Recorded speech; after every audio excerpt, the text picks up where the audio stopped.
Hey everyone, this is Sugandha and you're watching Ready to Get Update and welcome back to my channel। और आज हम discuss करने वाले हैं दोबारा से सिचुएशनल इंटरव्यू क्वेश्चंस। यस, ये आ गए हैं हमारे पास आज दोबारा से। बहुत ही रिक्वेस्टेड सेशन है, काफ़ी सारे मुझे बहुत ही अच्छे अच्छे क्वेश्चंस मिले हैं। अभी 2-4-5 दिन में सब आएंगे। प्लीज़ ऐसा ना सोचें कि मेरा सेशन नहीं आया और उसका आ गया। कोई भी क्वेश्चंस हैं वो आप सबके लिए हेल्पफुल हैं, तो सारे सेशन ज़रूर देखें। राइट, कंटिन्यूशन में मैं आज 4 सेशन शूट करने वाली हूँ, तो लेट्स सी अभी क्या होता है, कितने कर पाती हूँ कितने नहीं। ठीक है ना। सोचा तो मैंने यही है कि मैं आज कर लूँगी, तो ये सेशन सारे आएंगे। लेकिन एक दिन में तो देखिए सारे सेशंस नहीं आ सकते, ठीक है, तो वरिड ना हो, सबके आएंगे। चलिए स्टार्ट कर लेते हैं, बहुत ज़्यादा हो गया इंट्रो। अब देखिए पहला पेज मैंने वही हमेशा की तरह आपके सामने रखा हुआ है। सिचुएशनल इंटरव्यू क्वेश्चंस क्या होते हैं? हाइपोथेटिकल हो सकते हैं, रियल हो सकते हैं, कोई भी सिचुएशन आपको दी जा सकती है। इन्हें कैसे आंसर करना है, आपने देखा होगा पीछे के जो मैंने आपको आंसर करने की टिप्स दी थी वो 2 थी। अब जब मैं क्वेश्चंस देख रही हूँ तो मुझे और भी कुछ टिप्स समझ में आ रही हैं, तो मैंने कहा उन्हें भी ऐड ऑन कर लेती हूँ। तो यहाँ कुछ और चीज़ें मैंने ऐड ऑन कर दी हैं, और इसमें सबसे पहला है read more and more about statutory compliances, grievances. इन सब के बारे में ज़्यादा से ज़्यादा पढ़िए, प्रैक्टिस करिए क्वेश्चंस। यस, बहुत सारे क्वेश्चंस प्रैक्टिस करिए, सबके करिए। मतलब आपको जो भी सेशंस देखने को मिल रहे हैं सबके प्रैक्टिस करिए। ये ना सोचें कि ये तो मेरे क्वेश्चंस है ही नहीं तो मैं क्यों देखूं। आपके बनाए हुए कोई क्वेश्चन नहीं है, या किसी के भी बनाए हुए कोई क्वेश्चंस नहीं है। ये सारे क्वेश्चंस वही हैं जो कि सबको कहीं ना कहीं से मिल रहे हैं, तो उन सबको करें। राइट, और दूसरा आता है हमारा, तीसरा आ जाता है हमारा वही जो मैंने पहले भी बताया है, स्टार मेथड अप्लाई करें या फिर जंप करें सिचुएशन में। इमेजिन करें यही सारी चीजें मेरे साथ होंगी तो मैं क्या करूंगी। राइट, लेकिन ये जो क्या करूंगी वाला सीन है ना, ये भी तभी आता है जब हमें थोड़ी नॉलेज होती है ग्रीवेंसेस को कैसे हैंडल किया जाता है और स्टैट्यूटरी कंप्लायंसेस में क्या लिखा है। ठीक है, तो ये जो लास्ट वाला पॉइंट है ना, ये तभी वर्क करता है जब हम चीज़ों को जानते हैं, जब हमने पढ़ी हुई होती हैं, प्रैक्टिस किया हुआ होता है क्वेश्चंस को। लास्ट वाला ऑप्शन आप ऐसे नहीं डाल सकते कि इमेजिन करिए, बिकॉज इसमें क्या होगा, इसमें तो फिर आप अपनी कोई भी ऐसी सोच बना लेंगे जो कि पता नहीं सही है या नहीं है। वो तभी बन सकती है जब हम जानते हैं, जब हमें नॉलेज होगी कि इस चीज़ को कैसे सॉल्व करना है। ठीक है, तो मैंने बता दिया है, क्लियर कर दिया है। चलिए आ जाते हैं फर्स्ट क्वेश्चन पे। वैसे ही मैं एक्सप्लेन करूंगी, एक डिस्क्लेमर दे देती हूँ, मैं कोई गारंटी नहीं दे रही हूँ कि ये सही है या गलत है। जो मुझे अपने एक्सपीरियंस से और नॉलेज से पता है, मैं सिर्फ उसी के बेस पे आंसर कर रही हूँ। ठीक है, तो अगर इनके आंसर्स गलत हों तो प्लीज़ प्लीज़ मुझे बता दें कि हाँ भाई गलत है, रीजंस भी बता दें कि ऐसा है। फाइन, मैं कोई गारंटी नहीं दे रही हूँ, मेरे पास ये क्वेश्चंस बस ऐसे ही आए हैं। चलिए सबसे पहला लिख लेते हैं क्वेश्चन। मैं एक्सप्लेन करूंगी सारे ऑप्शंस। अगर आप ये चाहते हैं कि मैं खाली ऐसे आंसर बता दूं तो वो नहीं हो पाएगा मुझसे। ठीक है, 2 employees A and B have been asked to work on a project together. At the beginning of the project, A approached HR claiming B's contribution to the project was less.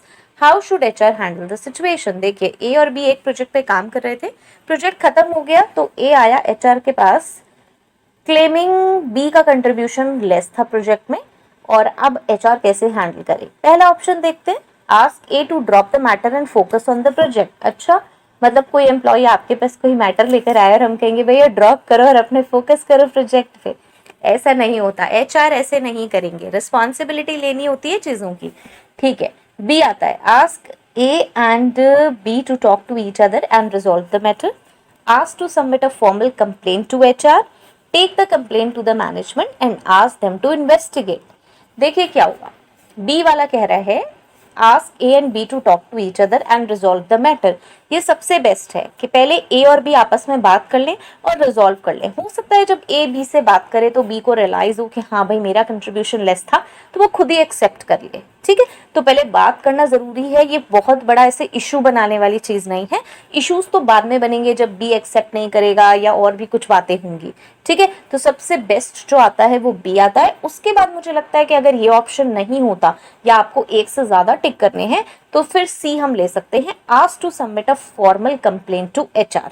ठीक है, क्योंकि ये जो फोर्थ वाला option है इसके बाद, take the complaint to the management and ask them to investigate, अगर मैनेजमेंट के पास कंप्लेंट जाएगी तो उसके लिए मेरे पास कोई फॉर्मल कंप्लेंट होनी चाहिए, HR के पास पहले फॉर्मल कंप्लेंट होनी चाहिए, इसलिए सी वाला होना चाहिए पहले डी पे जाने से पहले। ठीक है, तो बी मुझे सबसे बेस्ट लग रहा है, उसके बाद सी हो सकता है। अगर 2 आपको टिक करने हैं तो बी और सी हम टिक कर सकते हैं, अदरवाइज एक करना है तो बी मुझे सबसे बेस्ट लग रहा है, उसका मैंने रीजन बता दिया। डी और ए नहीं हो सकते हैं क्योंकि ए आप खत्म करने के लिए नहीं कह सकते, और डी में अगर आपको कंप्लेंट मैनेजमेंट पे लेके जानी है तो सबसे पहले तो आप एचआर अपने पास एक कंप्लेंट मंगवाएगा, तभी तो मैनेजमेंट के पास लेके जाएगा। ठीक है, तो चलिए सेकंड सेकंड आता है हमारा। अच्छा, ये जो फर्स्ट वाला था ना, ये Aditya Tiwari 5 challenges as an HR recruiter, ये एक मेरा सेशन आया था 5 challenges as an HR recruiter का, वहां पे पोस्ट किया था आदित्य तिवारी ने। ठीक है, तो ये उनका क्वेश्चन है। अब आ जाते हैं, अब जो नेक्स्ट क्वेश्चन है, ये क्वेश्चंस कुछ मेरे सेकंड से लेके 10 तक के चलेंगे। ये है सिचुएशनल इंटरव्यू क्वेश्चन का एक मेरा सेशन आया था इससे पहले, उस सेशन को भी जरूर देख लें, उसमें मैंने 6 क्वेश्चंस डिस्कस किए थे, 6 क्वेश्चंस डिस्कस किए थे। वहां पे जॉब्स एंड एग्जाम करके एक यूट्यूब चैनल है इनका, उनके नाम से मेरे पास ये आए थे। ठीक है, ये कुछ क्वेश्चंस थे, 9 क्वेश्चंस, ये मैं लेने वाली हूँ। ठीक है, A company trying to improve its talent acquisition process but has not found any prospects that fit job requirements perfectly. Which of the following alternatives should company consider to include their hiring process? ठीक है, अब क्या हो रहा है यहाँ पर, हम टैलेंट एक्विजिशन प्रोसेस इम्प्लीमेंट करना चाहते हैं। ठीक है, और हमारी जॉब फिट रिक्वायरमेंट्स परफेक्ट नहीं हो रही है, मतलब कि जो मेरी जॉब की रिक्वायरमेंट्स है ना उससे परफेक्टली फिट नहीं हो रहा है।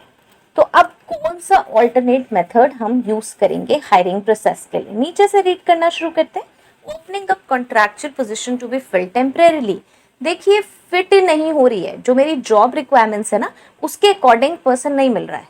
ठीक है, तो कॉन्ट्रैक्चुअल पोजीशन खोल दीजिए, या चाहे कैसी पोजीशन खोल दीजिए, जब हम कैंडिडेट को ही नहीं सर्च कर पा रहे हैं तो कोई भी पोजीशन खुली हुई होगी उससे क्या मतलब है। ठीक है, कॉन्ट्रैक्चुअल पोजीशन तो कॉन्ट्रैक्ट तो आप तब देंगे ना जब कैंडिडेट मिलेगा, समझिए। ठीक है, जब कैंडिडेट ही नहीं मिल पा रहा है, हम ढूंढ ही नहीं पा रहे हैं, तो कॉन्ट्रैक्चुअल खड़ी कर लीजिए, चाहे कितनी भी देर की खड़ी कर लीजिए, उससे कुछ नहीं होगा।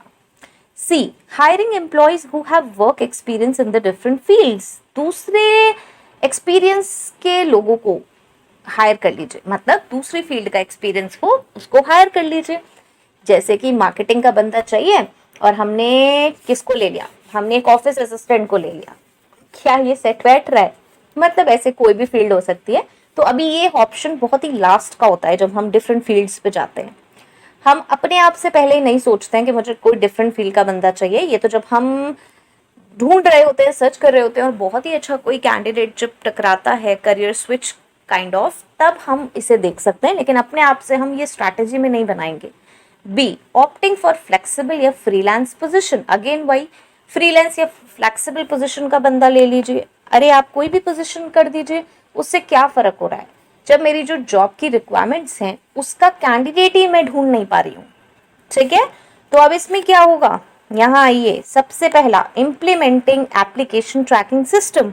क्यों? क्योंकि मैं अपनी जो जॉब की रिक्वायरमेंट्स है उसके अकॉर्डिंग कैंडिडेट नहीं ढूंढ पा रही हूँ। ठीक है, तो क्या करना है हमें, ये वाला सबसे बेस्ट है। एप्लीकेशन ट्रैकिंग सिस्टम क्या होता है, ये हमें हेल्प करता है, किस चीज में हेल्प करता है, सूटेबल कैंडिडेट्स फाइंड आउट करने में। जो हमारी रिक्वायरमेंट है, जॉब रिक्वायरमेंट है, उसके अकॉर्डिंग हमें फिल्टर आउट करके कैंडिडेट्स देने में ये सक्षम है। एप्लीकेंट ट्रैकिंग सिस्टम पे मेरा एक सेशन बना हुआ है जो कि HR टर्म्स में मिल जाएगा। आपको नहीं मिलता है तो मुझे लिंक बता दें, मैं वहाँ पे शेयर कर दूंगी, मतलब कमेंट बॉक्स में बता दें, मैं शेयर कर दूंगी। इसके बारे में मैं ज़्यादा डिस्कशन नहीं कर रही हूँ क्योंकि मैं बहुत बार डिस्कस कर चुकी हूँ एप्लीकेंट ट्रैकिंग सिस्टम क्या होता है। ठीक है, मतलब एप्लीकेंट को ट्रैक करना, अपनी हम जो उसमें कुछ ऐसे फिल्टर्स डालते हैं उससे हमारे पास जो भी रेज्यूमेज होते हैं, ऐसे जो कि कैंडिडेट्स होते हैं जो अप्लाई करते हैं, वो हमारे पास फिल्टर आउट होके आ जाते हैं और बहुत ईजी होता है। ठीक है, तो जो जॉब फिट रिक्वायरमेंट वाली प्रॉब्लम है वो वहां से सॉल्व हो जाएगी। फाइन, नहीं समझ आता है तो प्लीज मुझे बताएं, इस पे मैं ज्यादा टाइम नहीं लगा सकती हूँ बिकॉज ये हम बहुत बार सुन चुके हैं, समझ चुके हैं। मैं बार बार ये बात इसलिए कहूंगी आपसे क्योंकि इन सब पे मेरे सेशंस बने हुए हैं या फिर मैंने ये टिप्स एंड ट्रिक्स में शेयर किया हुआ है, तो इसीलिए भी प्रॉब्लम आ रही है क्योंकि या तो आपने बहुत सारे क्वेश्चंस देखे नहीं है मेरे, इसलिए भी आप लोग सॉल्व नहीं कर पा रहे हैं। अब बहुत सारे सेशंस देखे नहीं हैं, सॉरी, तो इसलिए भी सॉल्व नहीं कर पा रहे हैं क्योंकि इसमें से बहुत सारी चीज़ें मैं डिस्कस कर चुकी हूँ। ठीक है, which of the following is important for a company to develop its talent acquisition strategy. क्या क्या चीजें, नीचे से शुरू करते हैं। Establishing business metrics. Business metrics क्या होते हैं? मैट्रिक्स, मैट्रिक्स मतलब कोई ऐसी क्वांटिफाइबल चीजें, कोई भी क्वांटिटी में चीजें नपने वाली, मतलब बिजनेस की ऐसी इंपॉर्टेंट चीजों को आप क्वांटिटी में नाप लें जिससे बिजनेस की प्रोसेसेस चलती हैं। ये बहुत बड़ा वाइड कंसेप्ट है। एचआर मैट्रिक्स पे एक सेशन आएगा, वहां से मैं बहुत अच्छे से आपको समझा दूंगी। ठीक है, बिजनेस की कुछ इंपॉर्टेंट प्रोसेसेस जिनको हम क्वांटिफाइबल कर सकें, जिनको हम क्वांटिटी में देख सकें कि भाई कौन सी प्रोसेस कैसे चल पा रही है, वो स्टेब्लिश करना, उसका अभी यहाँ से कोई मतलब नहीं है। यहाँ पे टैलेंट एक्विजिशन स्ट्रैटेजी इंप्लीमेंट करते वक्त हम बिजनेस की मैट्रिक्स पर कोई अभी ध्यान नहीं देंगे, पहले से स्टेब्लिश्ड होंगी। ठीक है, ये पहले से बनी हुई होंगी, establishing business metrics. Next is C, building customer profile. कोई मतलब ही नहीं है कस्टमर प्रोफाइल से, इसका बी आता है setting up requirement, sorry setting up recruitment. Setting up recruitment, recruitment setup करने से पहले बहुत कुछ है। ए, डेवलपिंग मार्केटिंग एनालिसिस। पहले हमें मार्केट का एनालिसिस करना जरूरी है। जब हम टैलेंट एक्विजिशन स्ट्रैटेजी लगा रहे हैं, डेवलप करना चाहते हैं कि हमें टैलेंट एक्वायर करना है, तो पहले मार्केट को एनालाइज कर लीजिए, किस तरीके की चीजें हैं, अपने बिजनेस से कंपेयर कर लीजिए, उसके बाद ही कोई सेटअप हम लगाएंगे। ठीक है, मेरे को जो बेस्ट लग रहा है वो ए लग रहा है। इसलिए लग रहा है क्योंकि प्रैक्टिकली हमने ये किया है कि पहले आसपास तो देखें सब लोग क्या कर रहे हैं, मार्केट में क्या चल रहा है, उसके बाद हमने अपना प्रोसेस इंप्लीमेंट करा है। ठीक है, इसलिए मैं ये बात आपको बता रही हूँ। Fourth is, when a company is developing their talent acquisition strategy, which of the following is first step company should do. अब देखिए वहां पे भी टैलेंट एक्विजिशन था, यहाँ पे भी था। अब देखिए इन दोनों में डिफरेंस है। यहाँ पर ये पूछ रहे थे कि इसमें से क्या इंपॉर्टेंट है जब हम डेवलप कर रहे हैं, यहाँ पे वो फर्स्ट स्टेप पूछ रहे हैं फोर्थ क्वेश्चन में। ठीक है, क्या होगा, नीचे से पढ़ते हैं। Attracting the best candidates and recruiting them. Candidates को अट्रैक्ट करना शुरू कर दिया और रिक्रूट कर लिया, बस अभी स्टार्टिंग से कैसे हो गया ये, कहाँ से best candidates. Assessing the candidates and interviewing them, कहाँ से असेस कर लेंगे, कैंडिडेट्स कहाँ से मिले, इंटरव्यू कैसे शुरू हो गया, उससे पहले तो बहुत सारी प्रोसेसेस हैं। एचआर, रिक्रूटर और टैलेंट एक्विजिशन की प्लेलिस्ट है, वहां से सेशंस देखिए, आपको समझ आएगा। ठीक है, going through the list of references, कौन से रेफरेंसेस, कहाँ से, अभी हम स्टार्ट कर रहे हैं, फर्स्ट स्टेप चाहिए मुझे। Generating leads through appropriate channels, पहले हम लीड्स जनरेट करेंगे एप्रोप्रिएट चैनल से। ठीक है, अब ये किसी भी तरीके की लीड्स हो सकती हैं, बहुत सारे चैनल्स हो सकते हैं जहां से हम लीड्स को जनरेट करेंगे, उसके बाद ही ये सब कैंडिडेट सोर्सिंग और ये सब स्टार्ट होगा। ठीक है, पहले हम क्या करेंगे, पहले हम चैनल्स से लीड्स तो ले लें, जगह जगह से हमें पता तो चल जाए कहाँ से हम सोर्सिंग कर सकते हैं, क्या कर सकते हैं, कैसे हम बेस्ट इंप्लीमेंट कर सकते हैं। ठीक है, तो इसमें आ जाएगा फर्स्ट। नेक्स्ट आ जाता है, चलिए fifth, disagreement between two employees because of miscommunication has led to a disruption in their work. Both of the employee have approached the HR with a complaint against the other.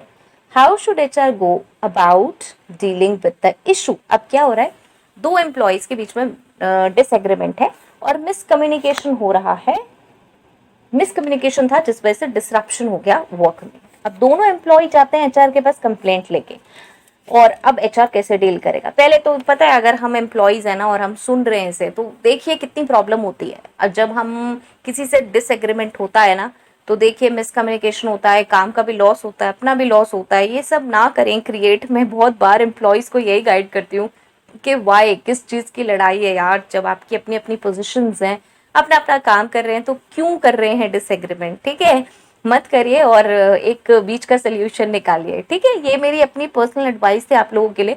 अगर आप job seekers हैं, आगे job करने वाले हैं, तो भी ध्यान रखें, अभी कर रहे हैं तो भी मैनेजर प्रोफाइल पे, सीनियर प्रोफाइल पे, तो भी ध्यान रखें कि ये बैलेंस बना के रखें, बिना बात की इन इश्यूज से कुछ नहीं। देखिए जो क्वेश्चंस है ना, ये बिल्कुल जो सिचुएशंस डेली में आती हैं उन पर ही बेस्ड हैं, और ये बहुत ही कॉमन है, ये सब चीज़ें आपको मिलेंगी जब आप काम करेंगे। ठीक है, चलिए ये तो मैंने वैसे ही आपको बता दिया, अब इसके ना वो पढ़ने लगते हैं। क्या पढ़ेंगे हम, options. Set up a meeting for two employees and let them arrive at a resolution themselves. एक मीटिंग सेट करिए और दोनों एम्प्लॉयज को रेजोल्यूशन पे लेकर आइए। Identify the source of the disagreement by talking to both the employees. Identify करिए कि भैया दिक्कत क्या है, दोनों एम्प्लॉय से बात करके आइडेंटिफाई करिए कि प्रॉब्लम क्या है।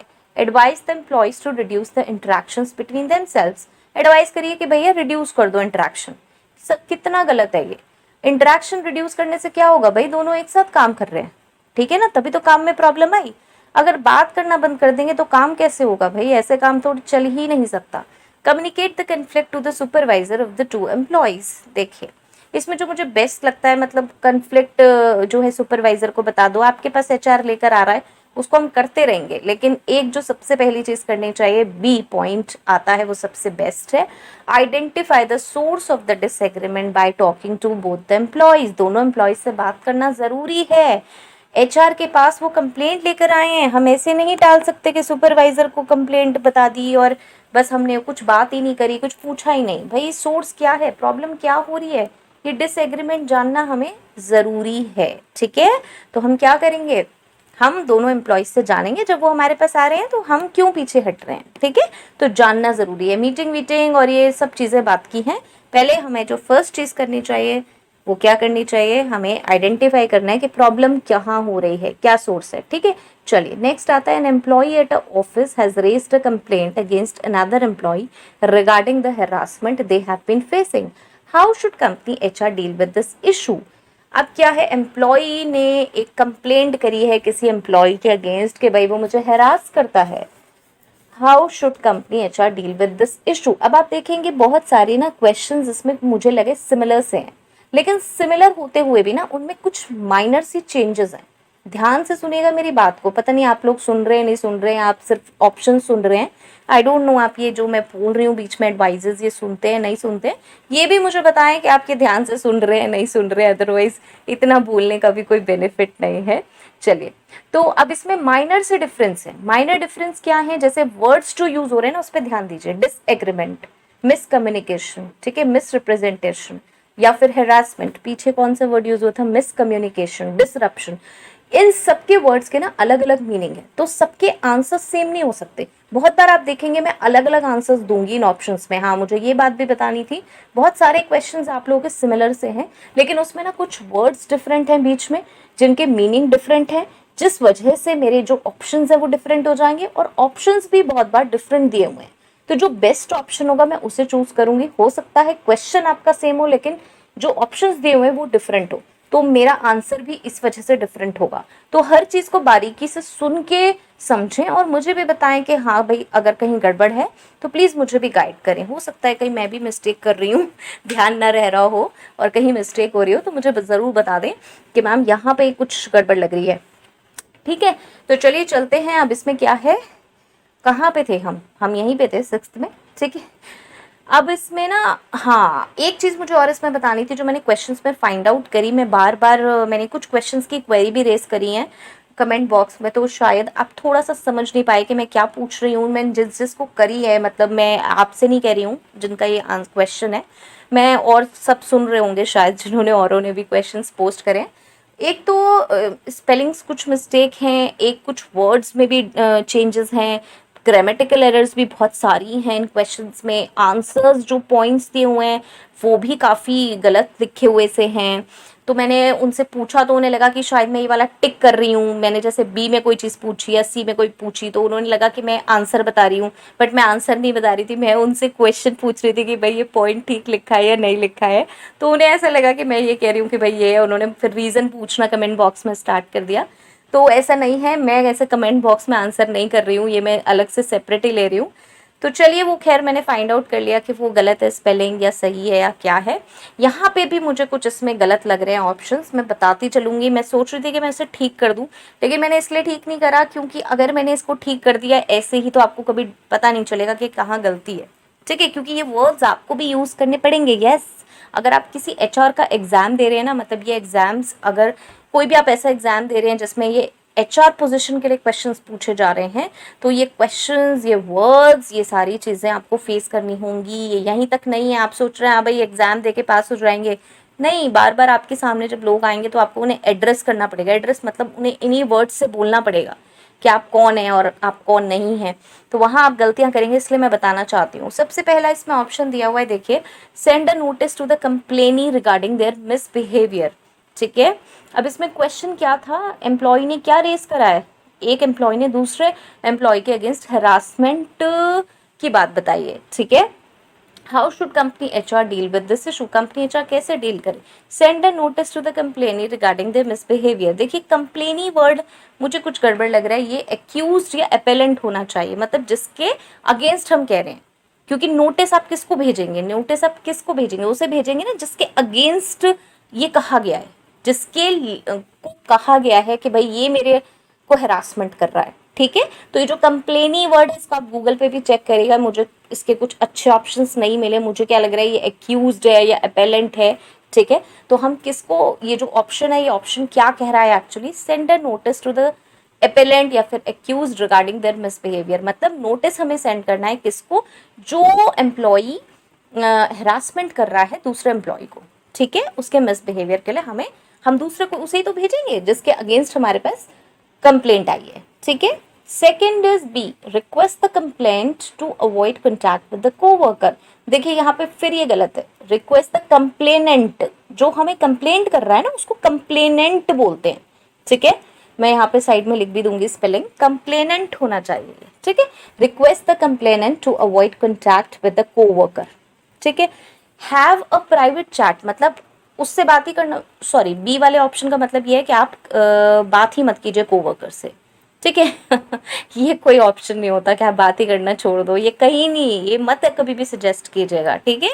कोवर्कर्स में ये सब नहीं हो सकता, हमें रिजॉल्व करने हैं इशूज, ये आज बात नहीं करोगे कल किसी और केस में हमें बात करनी पड़ेगी। एम्प्लॉयज ऐसे एक दूसरे से रूठ के बैठ जाएंगे, ये नहीं होता, ठीक है। ये रिलेशनशिप्स नहीं है, ये प्रोफेशनल चीज़ें हैं, ठीक है। काम लेना पड़ेगा तो कॉर्डियल रिलेशंस आपको बनाने पड़ेंगे।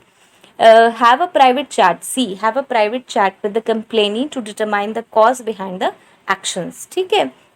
Have a private chat with the complainant to determine the cause behind the actions, private chat कीजिए कि भाई क्या हुआ है क्या नहीं। फिर have a discussion with the two parties present together to arrive at a resolution, आप डिस्कशन करिए कि टू पार्टी से कि भाई क्या है जिससे कि रेजोल्यूशन पे आ जाए। देखिए जो हरासमेंट वर्ड है ना इसमें बहुत सारी चीज़ें आती हैं, ठीक है। हरासमेंट वर्ड ना बहुत ही बड़ा वर्ड है, इसमें बहुत सारी चीज़ें आती हैं, ये बहुत ज़्यादा लेवल पे हो सकता है, ठीक है। हरासमेंट कोई ऐसे यूज़ नहीं करता, फाइन।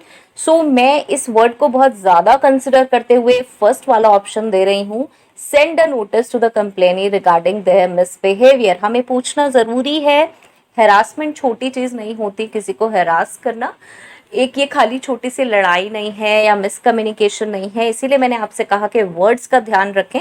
हरासमेंट के केस पे हम नोटिस भेजकर पूछ सकते हैं मिसबिहेवियर के लिए, जिसे बोला जाता है शो कॉज नोटिस, ठीक है, अगर कुछ प्रॉब्लम हुई है तो। अदरवाइज ये डिस्कशन वाले मैंने पहले भी आपको बोले हैं कि आप आराम से समझा सकते हैं, एक रेजोल्यूशन कर सकते हैं, तो वो सब हो सकते हैं। डी वाला ऑप्शन हो सकता है, कंसिडरिंग कि ये शायद बड़ी चीज़ हो सकती है क्योंकि हरासमेंट वर्ड यूज़ हो रहा है स्पेशली, इसलिए मैं इसको दे रही हूँ कि ए ऑप्शन आना चाहिए अगर हरासमेंट टाइप की कोई चीज़ है। हरासमेंट में बहुत सारी चीज़ें आती हैं, ठीक है। चलिए नेक्स्ट आता है सेवेंथ, इसमें आता है 3 new employees who joined a company have approached the HR because they felt that they were being discriminated against because of being new to the company.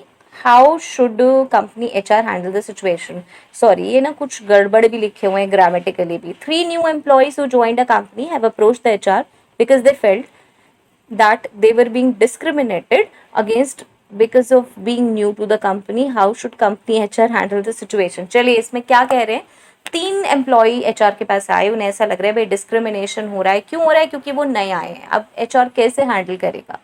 Host a meeting with rest of the employee, ठीक है, to make them aware of the company policies, मतलब जो और employ हैं उनके साथ meeting करिए जिससे उन्हें कंपनी पॉलिसीज पता चले। Ask the group to participate in a grievance hearing. कौन सी ग्रीवियंस हेयरिंग में ग्रुप को आप पार्टिसिपेट करा रहे हो, इस ये जो 3 जने हैं उन्हें आप ग्रुप कह रहे हो या पहलों को कह रहे हो, थोड़ी सी क्लैरिटी नहीं है। Talk to the employees to know about the ways they are being discriminated.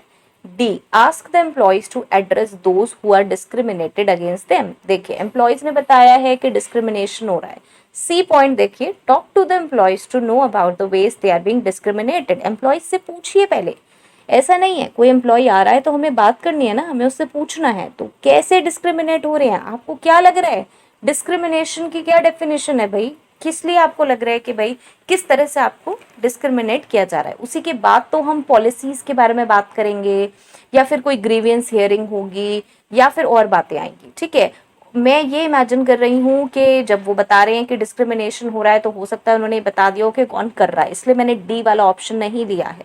ठीक है, अदरवाइज सी या डी मेरे प्रायोरिटी पे है, सी मेरे को बेस्ट लग रहा है, डी उसके बाद हो सकता है। ठीक है, तो सी हो सकता है जिसमें हमें पूछना है एम्प्लॉयज से। ये बात मैं इसलिए कह रही हूँ क्योंकि ज़रूरी है कि हम कंसिडर करें एम्प्लॉयज़, जो नए एम्प्लॉयज़ आ रहे हैं हमारे पास, हम उनकी बात प्रॉपरली सुने, तो हमें जानना ज़रूरी है कि भाई प्रॉब्लम क्या है। ठीक है, चलिए 8th पे आ जाते हैं।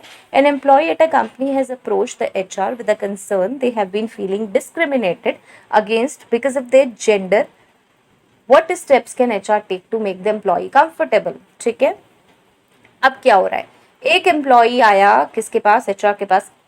उन्हें क्या लग रहा है कि वो डिस्क्रिमिनेटेड फील कर रही हैं। क्यों कर रही हैं कि जेंडर, मतलब जेंडर बेसिस पे उनके साथ डिस्क्रिमिनेशन हो रहा है। यहाँ पे कुछ मेंशन नहीं है ही और शी, तो कोई भी हो सकता है। ठीक है, जेंडर बेस्ड डिस्क्रिमिनेशन किसी के भी साथ हो सकता है।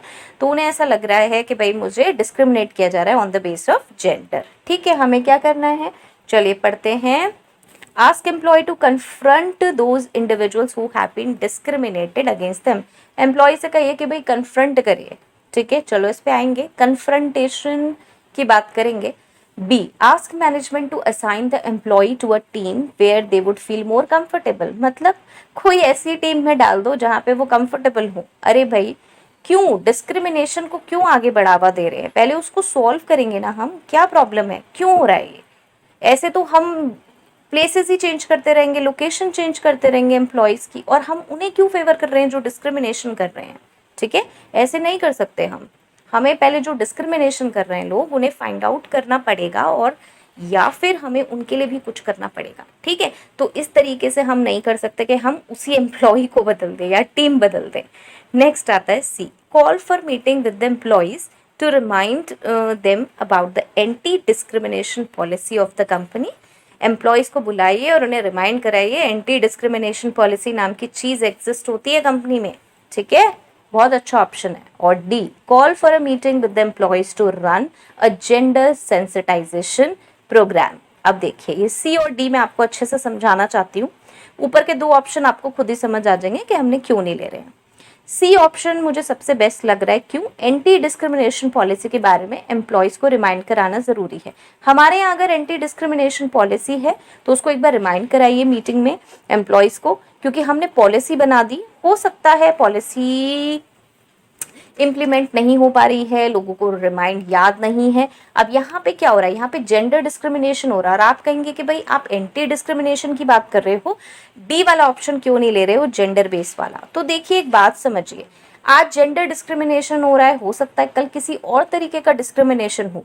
तो इट्स बेटर कि हम एक तीर से 2 निशाने करें, और वो ये है कि हम एंटी डिस्क्रिमिनेशन पॉलिसी पे बात करें, जिसमें जेंडर डिस्क्रिमिनेशन वाली बात तो अपने आप आ ही जाएगी, क्योंकि एंटी डिस्क्रिमिनेशन पॉलिसी में मेंशन होता है कि जेंडर बेस आप डिस्क्रिमिनेशन नहीं कर सकते हैं। अगर पॉलिसीज अच्छी बनी हुई हैं तो उसमें on the base of caste, creed, religion, gender आप नहीं कर सकते हैं, ये पॉलिसी में मेंशन होता है। तो जेंडर सेंसिटाइजेशन प्रोग्राम अलग से चलाने की कोई नीड नहीं है, बहुत ज़्यादा आगे केसेस में हमें ज़रूरत पड़ेगी। इस तरीके के प्रोग्राम की कोई ज़रूरत नहीं है। इससे क्या होगा, फिर जेंडर डिस्पैरिटी बढ़ेगी। अब जिसके लिए भी, जिस भी जेंडर के लिए आप ये चीज़ें स्टार्ट करोगे, दूसरे जेंडर को प्रॉब्लम होगी। तो इट्स बेटर कि आप एंटी डिस्क्रिमिनेशन पॉलिसी इंप्लीमेंट करें, जिससे कि जो भी तरीके का डिस्क्रिमिनेशन और भी फ्यूचर में हो सकता है, जेंडर बेस्ड नहीं किसी और भी तरीके का, वो भी ना हो। ठीक है, तो मेरे लिए बेस्ट ऑप्शन सी है। अगर ये पहले ही हो चुका है तो हाँ, डी वाला हम कर सकते हैं, लेकिन डी वाला बिल्कुल ही लो, उस पे मैं कहूँगी ज़्यादा, मैं जो कहूँगी वो कहूँगी सी वाला, क्योंकि फ्यूचर को देखते हुए मैं इसे ही ज़्यादा प्रेफर करूँगी। ठीक है, और देख सकते हैं आप, और कुछ समझ आता है अगर आपको बेस्ट। ठीक है, नेक्स्ट आ जाते हैं। An employee at an office has been feeling uncomfortable working alongside another co-worker because of certain behavior। ठीक है, किसी बिहेवियर की वजह से क्या हुआ है, एक एम्प्लॉय अनकंफर्टेबल फील कर रहा है किसी कोवर्कर के साथ। What can company do to make situation more comfortable for the employee. अब पता है मैंने क्या करा है, जो आपने कमेंट बॉक्स में मेंशन करे ना क्वेश्चन, मैंने एज इट इज, मैंने कोई भी मेहनत नहीं करी है इसमें। हो सकता है 2-3 चीज़ें मैंने कुछ ठीक करी हूँ, मैंने as it is copy paste किया है, इसलिए यहाँ पे बहुत सारी चीज़ें गड़बड़ हैं जो मुझे अब दिख रही हैं। स्पेलिंग भी मिस्टेक्स है कई जगह, ग्रामेटिकल एरर्स भी हैं, फुल स्टॉप्स भी कई जगह नहीं लगे, क्वेश्चन मार्क भी कहीं नहीं लगे हैं। ठीक है, तो अब मैं इसे ठीक करने के बिल्कुल मूड में नहीं हूँ। आई होप सो आपको क्वेश्चन समझ में आ रहे होंगे। आप प्लीज़ वहाँ से जाके देख सकते हैं, मैंने सेशन भी बता दिया जहाँ पे पोस्ट करें हैं। यही है, मैंने कोई चेंजेस नहीं करे, तो मैंने एज इट इज उठा के कॉपी पेस्ट कर दिए। ठीक है, तो प्लीज़ मुझे ये ना कहें कि पता नहीं कहाँ से क्वेश्चंस लाई हैं उठा के, सब गलत लिखे हुए हैं। बहुत सारी तो मुझे स्पेलिंग भी दिख रही है इसमें गलत है, और बहुत सारी ग्रामेटिकल एरर्स भी हैं। ठीक है चलिए, तो ये हो गई एक बात। अब वो अनकंफर्टेबल फील कर रहा है, what can company do to make situation more comfortable for the employee. हम क्या कर सकते हैं, कंपनी क्या कर सकती है सिचुएशन उसे कंफर्टेबल फील कराने के लिए। ठीक है, चलिए, first is notify the employee about whom the complaint has been made to improve their behaviour. उनको बताइए जो कि अनकंफर्टेबल कर रहे हैं, उस एम्प्लॉय को बताइए जो कि अनकंफर्टेबल कर रहा है। मुझे ऐसा लगता है एम्प्लॉय को पता होगा कि कुछ बिहेवियर से अनकंफर्टेबलनेस हो रही है। ठीक है, नॉर्मली जब लोग ऐसा करते हैं तो उन्हें पता होता है वो कुछ गड़बड़ कर रहे होते हैं, तो ठीक है, तो ये थोड़ा कम लग रहा है मुझे। Set up a meeting with 2 parties to promote accountability and open communication. ठीक है, मीटिंग बुलाइए। देखिए, अनकंफर्टेबल वर्किंग हो रही है। अब इसमें ना बहुत सारी चीज़ें, बहुत ही छोटी चीज़ हो सकती है और बहुत ही बड़ी हो सकती है। जैसे मैंने हरासमेंट की बात करी, तो हरासमेंट अपने आप में बहुत बड़ा वर्ड है। आप अनकंफर्टेबल फील कर रहे हैं किसी के साथ काम करने के लिए। ठीक है, अलोन साइट। अब देखिए, इसमें हमें ये नहीं पता चल रहा कि क्या बात है और क्या नहीं है। मीटिंग बुलाना हम एकदम स्टार्ट कर दें कि क्या हो रहा है। CIA, ask the complainant to confront the complainee directly. क्या करना है, ask the complainant to confront. ये देखिए, कंप्लेनी यहाँ पे मुझे फिर वही लग रहा है, अपेलेंट या फिर एक्यूज्ड आएगा डायरेक्टली। ठीक है, तो सी में है कंप्लेनेंट, जो कंप्लेन कर रहा है उससे कहिए कि डायरेक्टली कन्फ्रंट करे वो उसे। D option, let the complainee know who has raised a complaint against them and reason for it. देखिए, ये जो फीलिंग अनकंफर्टेबल वाली सिचुएशन है, इसका कुछ नहीं पता, कोई सर्टेन बिहेवियर के वजह से अनकंफर्टेबल है। इसमें कहीं कुछ हरासमेंट नहीं बताया हुआ, कहीं कुछ जेंडर डिस्पैरिटी नहीं बताई हुई, कोई भी ऐसी चीज़ इसमें सर्टेन नहीं बताई हुई आपको। तो मुझे लगता है जो सी है वो बेटर है, कि कंपनी मतलब HR है, तो HR पहले कहिए कि भैया आप उसे कन्फ्रंट करिए कि प्रॉब्लम क्या है, आप जो अनकंफर्टेबल हो रहे हैं उसकी क्या प्रॉब्लम है, आप डायरेक्ट उनसे बात कीजिए, उसके बाद हमें बताइए। ठीक है, क्योंकि ऐसे छोटी छोटी चीज़ों पे हम एक्शंस नहीं ले सकते कि हमने एक्शन लेना स्टार्ट कर दिया। फाइन, तो ये है हमारा, इस पे ध्यान देना चाहिए हमें, सी। और दूसरा हो सकता है, जो अगर आपको 2 टिक करने हैं या अगर आपको ऐसा लग रहा है कि कोई और ऑप्शन हो सकता है, तो ए मुझे फिर लगता है कि notify the employee about whom the complaint has been made to improve their behaviour. उस एम्प्लॉय को बताएं कि भाई आपके अगेंस्ट कंप्लेंट आई है, आप अपना बिहेवियर इम्प्रूव करें। ठीक है, अगर ये सी वाला हो चुका है, वो कर चुका है कन्फ्रंट, वो बताता है कि भाई मैं कन्फ्रंट कर चुका हूँ, तो हम बता सकते हैं कि भाई आप अपना इम्प्रूव करिए बिहेवियर, यहाँ ऐसे प्रॉब्लम हो रही है। ठीक है, बहुत छोटी चीज़ भी हो सकती है, अनकंफर्टेबल किस वजह से हो रहा है, तो इस वजह से मैंने ये ऑप्शन लिया है। फाइन, वर्ड्स पे बहुत ध्यान देना पड़ेगा हमें, हम खाली ऐसे हर क्वेश्चन को सेम तरीके से डील नहीं कर सकते। 10th, 2 employee working in an office have been harassing a third employee while interacting with them after work hours. How would HR deal with this? क्या हो रहा है अब यहाँ पे, 2 एम्प्लॉय ऑफिस में काम करते हैं और have been harassing a third employee while interacting with them after work hours. अब क्या हो रहा है इसमें, 2 एम्प्लॉय तीसरे एम्प्लॉय को वर्क आवर्स के बाद हरास कर रहे हैं। ठीक है, अब यहाँ पे कुछ भी ऑफिशियल नहीं बता रहे हैं कि ऑफिशियल कर रहे हैं नहीं कर रहे हैं। How would HR deal with this, HR कैसे डील करेगा, नीचे से आइए। Escalate the matter to the higher management, office के बाद बात हो रही है वर्क। ठीक है, ये जो बात हो रही है ये बाद में हो रही है, तो अभी हायर मैनेजमेंट के पास हम एक्सक्लेट कर देंगे मैटर, अभी तो कुछ पता ही नहीं चल रहा है ऑफिशियल हो रही है नहीं हो रही है, इसमें कहीं नहीं लिखा ना have been harassing while interacting with them after office hours। Office hours के बाद बात कर रहा है, अभी हमें ये कुछ नहीं पता कि भाई प्रॉब्लम क्या है, किस वजह से हरास कर रहा है, ऑफिस रिलेटेड वर्क की वजह से कर रहा है या किसी पे, तो एक्सक्लेट करना हायर मैनेजमेंट के पास ये थोड़ा सा कम बेटर है। C, request the employee to avoid the coworkers after work. हम कैसे कह सकते हैं भाई आप उससे बात मत करिए वर्क आवर्स के बाद, वो कहेगा जी मेरी अपनी लाइफ है, ठीक है। ये भी हम कह सकते हैं कि भाई आप अगर आप हमारा सोल्यूशन नहीं मान रहे हो तो फिर ठीक है, आपको जो कंटिन्यू करना है करिए। लेकिन ये बहुत ही केयरलेस सी चीज़ है कि आप अपना कोवर्कर्स से बात करना बंद कर दीजिए।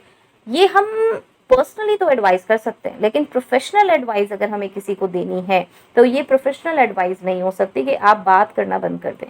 बात करना बंद कोई ऑप्शन नहीं होता, ठीक है। ये अपने आप पर्सनली सोच सकता है वो एम्प्लॉय कि भाई मुझे नहीं करनी चाहिए, करनी चाहिए। Take strict action against the bullies. देखिए मैंने इसका आंसर पूछा था, ये बुलीज जो है ना इसकी स्पेलिंग गलत है, इसलिए मैंने पूछा था कि वर्ड क्या है। बुलीज वही बुलिंग करना, मतलब जो कि टीज कर रहे हैं, बुलिंग कर रहे हैं, उनके अगेंस्ट हम एक्शन लेंगे। देखिए एक्शन हम कैसे ले सकते हैं ऐसे, ठीक है। एक्शन लेना एक बड़ी चीज़ है और हमें मैटर ही नहीं पता वर्क आवर्स के बाद क्या हो रहा है, क्यों हो रहा है। Talk to the employees regarding their abusive conduct. ये ए ऑप्शन मुझे ठीक लगता है, हम बात कर सकते हैं कि क्या प्रॉब्लम है, ठीक है। क्योंकि यहाँ पर कहीं पर भी ये नहीं लिखा है कि हम ये उसे एडवाइस करें कि वो कन्फ्रंट करे। एक ये वाला ऑप्शन पीछे वाले बहुत सारे क्वेश्चंस में था कि हम एम्प्लॉय को एडवाइस करें कि भाई वो खुद से कन्फ्रंट करे, तो यहाँ कुछ भी ऐसा नहीं लिखा है, ठीक है। और ये जो हैरासिंग है ये यहाँ पे नहीं हो रही है, ये आफ्टर वर्क आवर्स हो रही है, और ये भी हमें नहीं पता कि ऑफिस में हो रही है। Working in an office have been harassing a third employee while interacting with them after work hours. मैं ये नहीं थोड़ा सा यहाँ पे कि ये ऑफिस में हो रहा है हरासमेंट या ऑफिस के बाहर हो रहा है, ऑफिस आवर्स के बाद हो रहा है ये तो पक्का है, ठीक है। तो मुझे ए वाला ज़्यादा बेटर लग रहा है इसमें, ठीक है। मैं बेस्ट तरीके से इसको सॉल्व करने की कोशिश कर रही हूँ, आई होप सो मैं कहीं मिस्टेकन नहीं हूँ। ये सारी चीज़ें सॉल्व करते वक्त मुझे ज़रूर अब बहुत सारी चीज़ें याद आ रही है जो मैंने फेस की हैं ऑलरेडी, तो मैं उसी हिसाब से इसको सॉल्व करने की कोशिश कर रही हूँ, ठीक है। यहाँ पे एक ऑप्शन हमें वो वाला नहीं दिया है जिसमें भाई बात करें या वो करें, इसमें डायरेक्ट थोड़े एक्शन टाइप के काम दिए हुए हैं, तो इस वजह से मैंने फर्स्ट वाला देखा है कि हाँ मुझे ये लग रहा है। स्ट्रिक्ट एक्शन अगेंस्ट बुलिंग नहीं मुझे लगता। एम्प्लॉय को हम रिक्वेस्ट करें कि भाई तुम बात मत करो, ये भी प्रोफेशनल एडवाइस तो नहीं हो सकती, ठीक है। और एक्सक्लेट करना हायर मैनेजमेंट के पास, अभी कुछ हुआ नहीं, कुछ पता नहीं, कैसे हायर मैनेजमेंट के पास लेके जाओगे, वो कहेगा आधी अधूरी चीज़ें लेके आ रहे हो मेरे पास, ठीक है। एचआर ऐसे आधी अधूरी चीज़ें लेके मैनेजमेंट के पास नहीं जाते हैं, तो मैटर देखना ज़रूरी है। तो हम पहले एम्प्लॉयज से बात कर सकते हैं कि भाई क्या प्रॉब्लम है, ठीक है। चलिए आई होप सो ये बेनिफिशियल होंगे। जिनके अभी सेशन नहीं आए हैं वो ऐसे उदास ना हो कि भाई मैम मेरे नहीं आए हैं, और हो सकता है आप मुझे कहीं भी नीचे लिख करके भाई मैम आपने मेरा नहीं करा, तो ठीक है मैं वो एक्सेप्ट करूँगी, लेकिन सेशंस आएंगे, बिल्कुल आएंगे, सारे सेशंस आ रहे हैं, मैं नोट करके बैठी हूँ। तो चलिए मिलते हैं नेक्स्ट वीडियो में। All the very best, stay happy, stay safe, thanks for watching, bye bye.